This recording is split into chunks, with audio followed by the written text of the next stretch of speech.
নমস্কার। আজকে যে বিষয়ে কথা বলবো সেটা হচ্ছে যে বিদ্যারেখা বা আউট নলেজ জ্ঞান রেখা। ঠিক আছে, তো সে রেখাটা কোথায় আছে সেটা আগে দেখা যাক, তারপরে বলবো এই রেখা থাকলে কি হতে পারে। দেখুন, এই জায়গাটা হচ্ছে রবি স্থান। ঠিক আছে, এই রবি স্থানের এই জায়গা থেকে ঠিক আপনার এরকম একটা রেখা বেরিয়ে আসবে। যদি এরকম আপনার হাতে রেখা বেরিয়ে আসে তাহলে কিন্তু এটাকে বলা হয় বিদ্যারেখা বা জ্ঞান রেখা।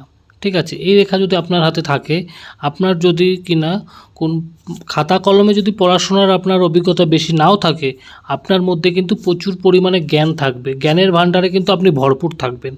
ঠিক আছে, আর এই রেখা যদি আপনার হাতে থেকে থাকে তাহলে কিন্তু এই জ্ঞানের দ্বারা এই আউট নলেজ জ্ঞানের দ্বারা আপনি কিন্তু অনেক ওপরে, অনেক উঁচুতে অনেক কিছু করতে পারবেন।